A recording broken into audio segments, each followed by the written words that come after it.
Brothers, recently I just built a catapult that it took me over almost a year to do, and it's not because it was that difficult, it's just because I procrastinated on it, was a bit lazy, and yeah, I just didn't get it done. But today I just wanted to share with you some tips and lessons I learned from just making projects over the years, some of them being successes, some of them being failures, or actually almost 99% of them being failures.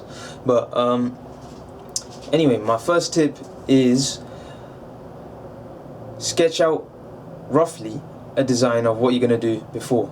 This just makes your life easier because you know what you're going to take forward instead of just diving ahead into it and realizing later that actually this is not what you wanted to build. So maybe before I start, I'll just sketch out the design and a couple of objectives of what I want to accomplish with this project. So write the objectives down and then sketch out a couple of designs based on that, and then maybe take some features from one design, put them into the other, and yeah, just go ahead like that and start building. Tip number 2, have a look at what other people have done.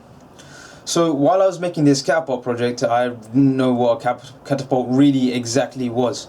So I went on YouTube and I went on Google and I searched up what a catapult is, and it gave me some neat ideas.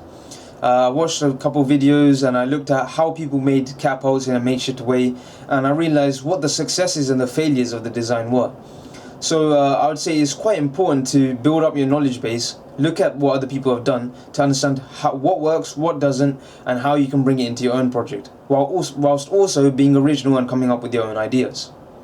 Tip number 3, work with what you have right now, or get what you need exactly at this moment to complete step 1, and then branch out later. So what happens is, when we usually start a project, we'd buy the flashiest new toy in the market, toy meaning tool, and we just keep getting new, more and more tools, but we end up not using them. So what I've learned is, start with what you have, and then later on you'll find out what exactly you need while you're doing your project.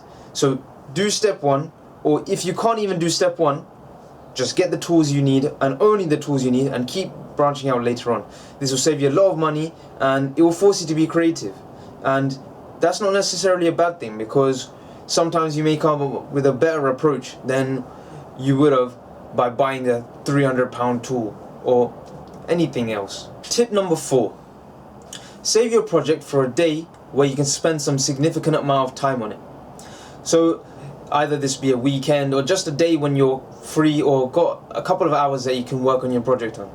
This is a personal preference, because when I work on something, I find that I build some momentum and I can get further ahead when I'm actually actively thinking about the problem, instead of having to spend 10 minutes now and then doing it.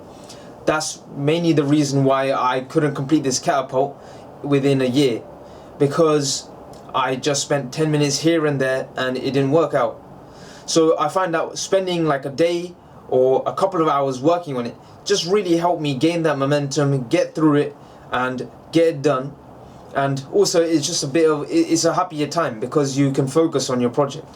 So this is a personal preference, but I find that it will probably work for most people when you're doing it, just because of that mental momentum aspect. Tip number 5, when you have to choose between accuracy and precision, choose accuracy.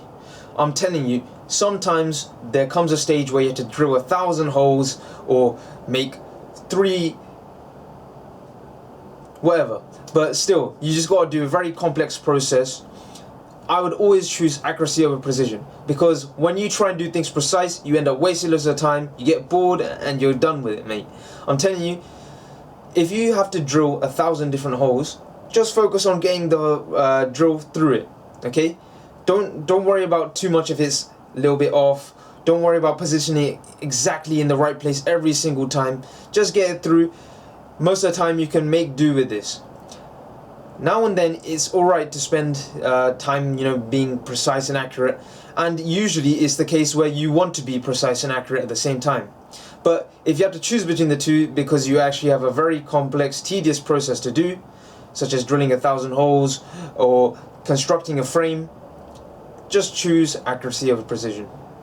Tip number 6. If you feel like you're hitting a dead end, give it a break.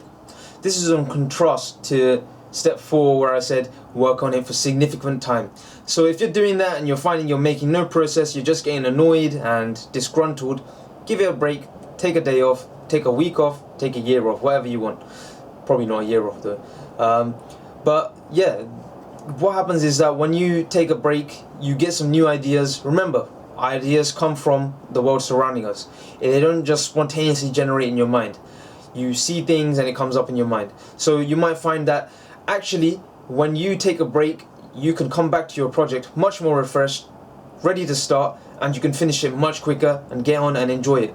So I think, yeah, take a break. If you're finding it tough, just take a break and all is well. That's all the tips I have for today. If you have any other tips that you would like to let me know or let other people know, just pop them down in the comments, and goodbye.